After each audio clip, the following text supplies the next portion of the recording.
Good evening बच्चों, भाइयों, बहनों, ऑल फ्रेंड्स मेरे, आप सभी को बहुत बहुत good evening, good afternoon and good evening, good night, good morning. Okay, चलिए मैं आज अब आपको पढ़ाने जा रहा हूँ परागकण की संरचना। क्या पढ़ाऊँगा मैं? परागकण की संरचना। देखिए, एक बात आप ज़रूर याद रखिए, मैंने अभी आप सबके लिए हर एक वीडियो अपलोडेड की, ठीक है। जो जो चीज़ें उसमें आनी थी मैंने सारी चीज़ें बताई, और आप सबको इसके पहले की सारी वीडियोज़ वहाँ पे मिल जाएंगे। लघु बीजाणु धानी में जनन कैसे होते हैं, परागकण का निर्माण कैसे होता है, वह सारा टॉपिक मैंने आपको उस अगली वीडियो में बता दिया मैंने। ओके, अब मैं आप सबको पढ़ाने जा रहा हूँ परागकण की संरचना, structure of pollen grain. Okay, इसमें हम पढ़ेंगे कि कैसे परागकण का संरचना, उसके स्ट्रक्चर कैसे होता है, और क्या पढ़ेंगे इसमें हम ये जानेंगे कि इसके अंदर कैसे कैसे क्या क्या चीज़ें होती हैं। ठीक है, चलिए let's read and understand. Okay, चलिए पढ़ते हैं, समझते हैं। ओके, मैं स्टार्ट करता, और आज सबसे विनती है कि आप सब मेरे चैनल को सब्सक्राइब करें, ज़्यादा से ज़्यादा अपने दोस्तों को पास शेयर एंड लाइक करें, क्योंकि जब आपकी प्रॉब्लम सॉल्व होगी तो इससे आपके फ्रेंड्स लोगों की भी प्रॉब्लम दूर होगी। तो आप सबसे विनती है कि आप सब इस चैनल को, राम बायो क्लासेस को ज़्यादा से ज़्यादातर शेयर एंड सब्सक्राइब करें, जिससे कि आपकी हर जगह पे हर तरीके से आपकी मदद होती रहे। जिसको ना समझ में आए मुझसे कमेंट बॉक्स पे कमेंट करे और कहे कि सर ये प्रॉब्लम है, तो मैं उससे डाउट को सारे हमेशा के लिए क्लियर करूँगा। Okay, thank you. चलो बताता हूँ। यहाँ पे आप देख रहे हैं एक पॉलन ग्रेन है। क्या है? एक पॉलन ग्रेन। आपको पता होना चाहिए पॉलन ग्रेन किसे कहते हैं। ठीक है, पॉलन ग्रेन यह एक नर युग्मक होता है। क्या होता है? नर युग्मक होता है, मेल गैमीट होता है। क्या होता है? Male gamete. ठीक, ये एक मेल गैमीट होता है जो क्या करता है, दूसरे फीमेल गैमीट की ओर क्या करता है, जाता से फ्यूज्ड होकर के फर्टिलाइजेशन करता है और एक नए जीवन का निर्माण करता है। आज इसमें आपको पढ़ना है कि कैसे इसमें क्या क्या चीज़ें होती हैं जिस वजह से यह फर्टिलाइज्ड होता है, कैसे इसमें क्या नलिकाएं बनती हैं, कैसे क्या चीज़ें नहीं होती हैं। ठीक है, ये देखिए आपके सामने क्या होगा, पॉलन ग्रेन का मैंने एक डायग्राम आप सबके सामने ड्रॉ किया हुआ है। आप सब इसे देख सकते हैं। क्या कर सकते हैं? देख सकते हैं। मैं आपको कुछ अपनी तरफ से बता देता हूँ जो मेरे नोट्स में है। लिखा है, परागकण नर युग्मकोद्भिद की प्रथम कोशिका होती है। यह अगुणित होती है। क्या होती है? अगुणित का मतलब क्या होता है? हेप्लॉइड होती है। मतलब मैंने बता दिया था आप सबको, सबसे पहले वीडियो पे जाइएगा। हेप्लॉइड उसे कहते हैं जो अकेला हो। किसे कहते हैं? जो अकेला। देख लीजिएगा, समझ में आएगा। और डिप्लॉइड उसे कहते हैं जब कोई दो चीज़ें आपस में मिल करके डबल हो जाएं, उसे डिप्लॉइड कहते हैं। ठीक है, ये क्या है? ये अगुणित है। याद करते चलिए। ठीक है, इसे हम इंग्लिश में हेप्लॉइड भी कहते हैं। ठीक, इतना याद रखिए। फिर आगे क्या होता है कि यह परागकण दो आवरणों से ढका हुआ होता है, जिसमें बाह्य आवरण क्या होता है? कठोर होता है, और वह बाह्य आवरण कठोर और खुरदरा होता है। क्या होता है? कठोर और खुरदरा होता है। अभी आपको देखना होगा, मैंने भी क्या बताया कि ये दो आवरणों से ढका हुआ होगा। दो आवरण से, यानी कि ये पहला और ये दूसरा। ठीक, ये वाला दूसरा, पहला इसे है और ये दूसरा। ठीक है, देखिए आपको दिख रहा होगा कि क्या है? खुरदरा टाइप सा है। क्या है? खुरदुरा टाइप सा बना हुआ है। तो यह बाह्य आवरण है। क्या है? बाह्य आवरण, जिसे हम क्या कहते हैं? बाह्य चोल कहते हैं। ठीक, क्या कहते हैं? बाहचोल कहते हैं। क्लियर? और बाहचोल कहलाता है स्पोरोपोलिनिन नामक प्रतिरोधक वर्षीय पदार्थ का बना होता है। अब इसमें आपको दिख रहा होगा, मैंने कहीं स्पोरोपोलिनिन लिखा होगा। क्या लिखा है? स्पोरोपोलिनिन। दिख रहा है ये क्या होता है? एक स्पोरोपोलिनिन नामक पदार्थ से क्या होता है? यह बना होता है। क्या होता है? बना होता है, जिसे ना तो कभी भी जल्दी तोड़ा जा सकता है, ना तो कभी जल्दी काटा जा सकता है। ठीक है, समझने की कोशिश कीजिए। जैसे आप कभी देखते होंगे कि कोई चीज़ होगी आपके घर में जो जल्दी ना तो काटने से कटती, ना तो जल्दी टूटने से टूट। जैसे अभी आप ले लीजिए प्लास्टिक, पॉलीथीन देखते होंगे आप, क्या करते हैं कि आप उसे चाहे जितना मिक्स कर दें, चाहे जितना आप उसे चाहे जिस रूप में, चाहे जितने वर्ष तक उसे ज़मीन में डाले रहिए, वह कभी भी फर्टिलाइज्ड नहीं होती है, वह कभी भी डिकम्पोजर नहीं हो पाती है। उसी तरह ये भी होता है। ये जो पॉलन ग्रेन होते हैं, इनके बाह्य आवरण जो होती है वह स्पोरोपोलिनिन नामक एक द्रव्य से बना होता है, जो कि कभी भी फटता, कटता, टूटता, उखड़ता, फूटता नहीं है। ठीक, ये ना कभी भी ना तो उखड़ता है, ना तो फूटता। चाहे इसे हम चाहे जितना मिल रहा है, चाहे जो कुछ करें, कभी भी नहीं होता। और इसके लिए अभी तक कोई भी ऐसा एंजाइम नहीं आया जिससे कि इसे क्या किया जा सके? तोड़ा जा सके। इतना समझ गए आप? फिर दूसरी बात क्या है कि जैविक अपघटन नहीं होता है, पर यह ऐसा भावी एंजाइम नहीं खोजा गया जो स्पोरोपोलिनिन निम्नवत कर सके, यानी कि इसे तोड़ सके। और इसी कारण परागकण लंबे समय तक अवशेष के रूप में रहते हैं। इस आवरण के छोटे छोटे छिद्र पाए जाते हैं। इस आवरण में क्या पाए जाते हैं? छोटे छोटे छिद्र। याद रखिए, दिख रहे हैं आपको छिद्र? 1 2 3 दिख गए? 1 2 3। अब आप सोच रहे होंगे कि भैया या सर ने सिर्फ 3 छिद्र क्यों बनाए? हाँ हाँ, मैं जानता हूँ आज सबके दिमाग में क्वेश्चन आया होगा कि मैंने सिर्फ ये 3 ही क्यों बनाया।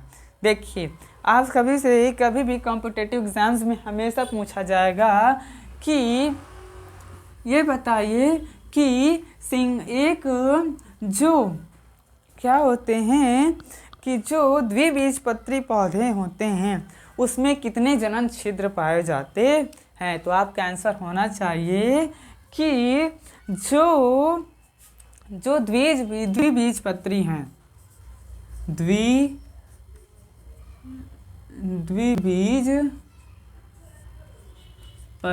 है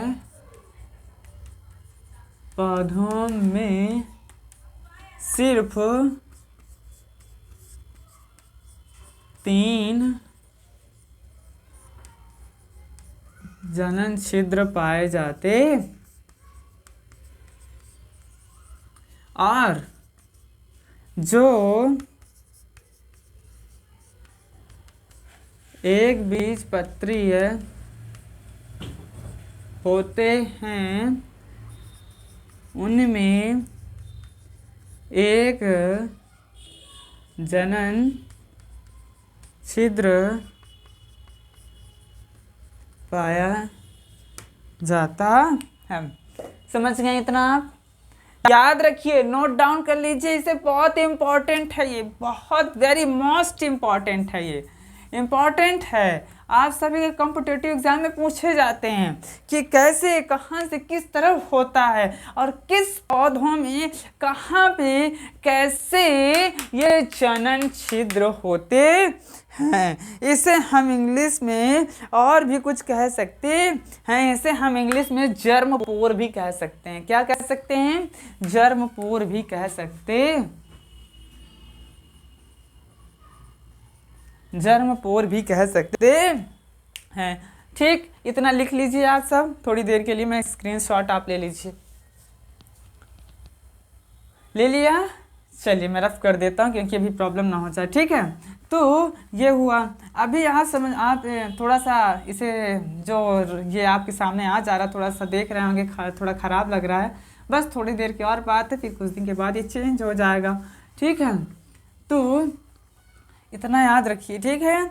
क्या होते हैं ये, जो इसमें 3 तरीके हमेशा याद रखिएगा, जो द्विबीजपत्री पौधे होते हैं उसमें 3 उसमें जनन छिद्र होते हैं, 1 2 एंड 3। कितने बने हैं? 3 जनन छिद्र होते हैं। और इसकी जो बाह्य आवरण होता है उसे हम बाह्य चोल कहते हैं, और वह स्पोरोपोलिन नामक पदार्थ की बनी होती है, याद रखिए। और इसकी जो अंदर वाली लेयर होती है उसे हम अंतःचोल कहते हैं। क्या कहते हैं? अंतःचोल कहते हैं। और ये पेक्टोसेलुलोज की बनी होती है। किसकी बनी होती है? पेक्टोसेलुलोज की बनी होती है। लिख लो, याद करो, ये आप सबसे हमेशा पूछा जाता है। और एक पॉलन ग्रेन में 2 केंद्रक पाए जाते हैं। कितने केंद्रक पाए जाते हैं? 2। इसको हम कहते हैं वर्धीय केंद्रक, और इस वाले को कहते हैं हम जनन केंद्रक। क्या कहते हैं? इसे हम वर्धीय केंद्रक कहते हैं एंड इसे जनन केंद्रक कहते हैं। समझ रहे हैं ना? अंडरस्टैंड? समझ रहे हैं, मुझे पता है आप सब समझ रहे हैं, तो इतना ध्यान जरूर रखिए, ठीक। कितने केंद्रक होते हैं? 2 केंद्रक होते हैं, पहला वर्धीय केंद्रक और दूसरा जनन केंद्रक, ठीक। समझ गए इतना? और ये क्या होते हैं? छिद्र होते हैं, ये समझ गए आप। आप भी जानते हैं ये जो छिद्र दिख रहे हैं, क्या दिख रहे हैं आपको? जो जनन छिद्र दिख रहे हैं, यह क्या करते हैं? एक पराग नलिका बनाते हैं। क्या बनाते हैं बच्चों? पराग नलिका बनाते हैं। बता देता हूँ, नहीं तो भूल जाओगे आप सब, ठीक है। ये क्या बनाते हैं? लिख लीजिए। जो जनन छिद्र होते हैं क्या करते हैं? एक पराग नलिका बनाते हैं, ठीक। और इसे हम ये पराग नलिका बनाते हैं, ठीक। क्या बनाते हैं? एक पराग नलिका बनाते हैं, जिससे क्या होता है? ये केंद्रक निकल करके बाहर आते हैं और किसी दूसरे से फर्टिलाइज्ड हो जाते हैं। इसे मैं अगली वीडियो में बताऊंगा, क्योंकि जानते हैं फिर बहुत ज़्यादा हो जाएगा तो आपके सर के ऊपर से जाएगा, ठीक है। तो इसे मैं भी बाद में बताऊंगा दूसरी वीडियो में, ठीक है। इतना ज़रूर याद रखिएगा, क्योंकि बहुत इंपॉर्टेंट पूछा जाता है परागकण की संरचना। आपके 12th के CBSE बोर्ड में हमेशा पूछा जाता है, CBSE, UPSC, ICSE, हर एक बोर्ड में पूछा जाता है, क्योंकि बहुत इंपॉर्टेंट होता है, ठीक है। इसमें आपको जैसे डबल फर्टिलाइजेशन भी पढ़ने को मिलेगा, एंड फ्लावर पुष्पिपात में जो फ्लावर्स होते हैं उसका स्ट्रक्चर भी पूछता है। ये सारी चीज़ें बहुत इंपॉर्टेंट होती हैं, ठीक है। इतना समझ गए हैं? चलिए, बहुत अच्छा है। फिर से मैं बता देता हूँ। एक पॉलन ग्रेन होता है जो 2 आवरणों से मिलकर के बना होता है। पहला आवरण उसे हम क्या, बाह्य आवरण होता है, जिसे हम बाह्य चोल कहते हैं, जो कि एक स्पोरोपोलिन नामक पदार्थ से मिलकर के बना होता है, जिसे ना तो कभी काटा जा सकता है, ना तो कभी फाड़ा जा सकता है, तो ना तो कभी चीरा जा सकता है। ऐसा भी कोई एंजाइम नहीं आया जिससे कि यह एकदम से डिकम्पोज हो जाए। और इसकी एक अंदर एक क्या सतह होती है, एक लेयर होती है, जिसे हम क्या कहते हैं? अंतःचोल कहते हैं। और ये बहुत ही कोमल और मुलायम होती है, जिसका नाम पेक्टोसेलुलोज है। अब आप सोच रहे होंगे कि सर, जब ये अंदर वाली मुलायम है और ये बाहर वाली कठोर है, तो इसके पॉलन ग्रेन, इसके जो केंद्रक हैं, जो इसके न्यूक्लियर हैं, वो टेस्ट ट्यूब में, वो पराग नलिका के अंदर कैसे आ जाते हैं? हाँ, लेकिन आप सभी ज़रूर ध्यान रखिए कि वो किससे अटैच्ड है? एक बाह्य आवरणों से जनन छिद्र है। क्या है? वो छेद है, जो हमें दिखाई नहीं देता है। जब वो छेद क्या होता है? कठोर बना होता है। जैसे ही ये वाली लेयर टूट जाती है, उधर से ये पॉलिन न्यूक्लियस आते हैं, और जब इधर से न्यूक्लियस आते हैं तो यहाँ पे क्या करते हैं? छेद के माध्यम से एक पॉलन ट्यूब बनाते हैं। क्या बनाते हैं? पॉलन ट्यूब बनाते हैं और इससे माध्यम से हो करके बाहर जाते हैं। इतना समझ गए आप? ठीक। इसमें कितने केंद्रक होते हैं? इसमें 2 केंद्रक होते हैं, वर्धीय केंद्रक एंड जनन केंद्रक। ठीक है, याद रखिएगा जो द्विबीजपत्री पौधे होते हैं उसमें 3 जनन छिद्र होते हैं और जिसमें 1 जनन छिद्र होता है उसे एक बीजपत्री पौधे होते हैं। एक इम्पॉर्टेंट पॉइंट आप ज़रूर याद रख लीजिए, पराग नलिका की खोज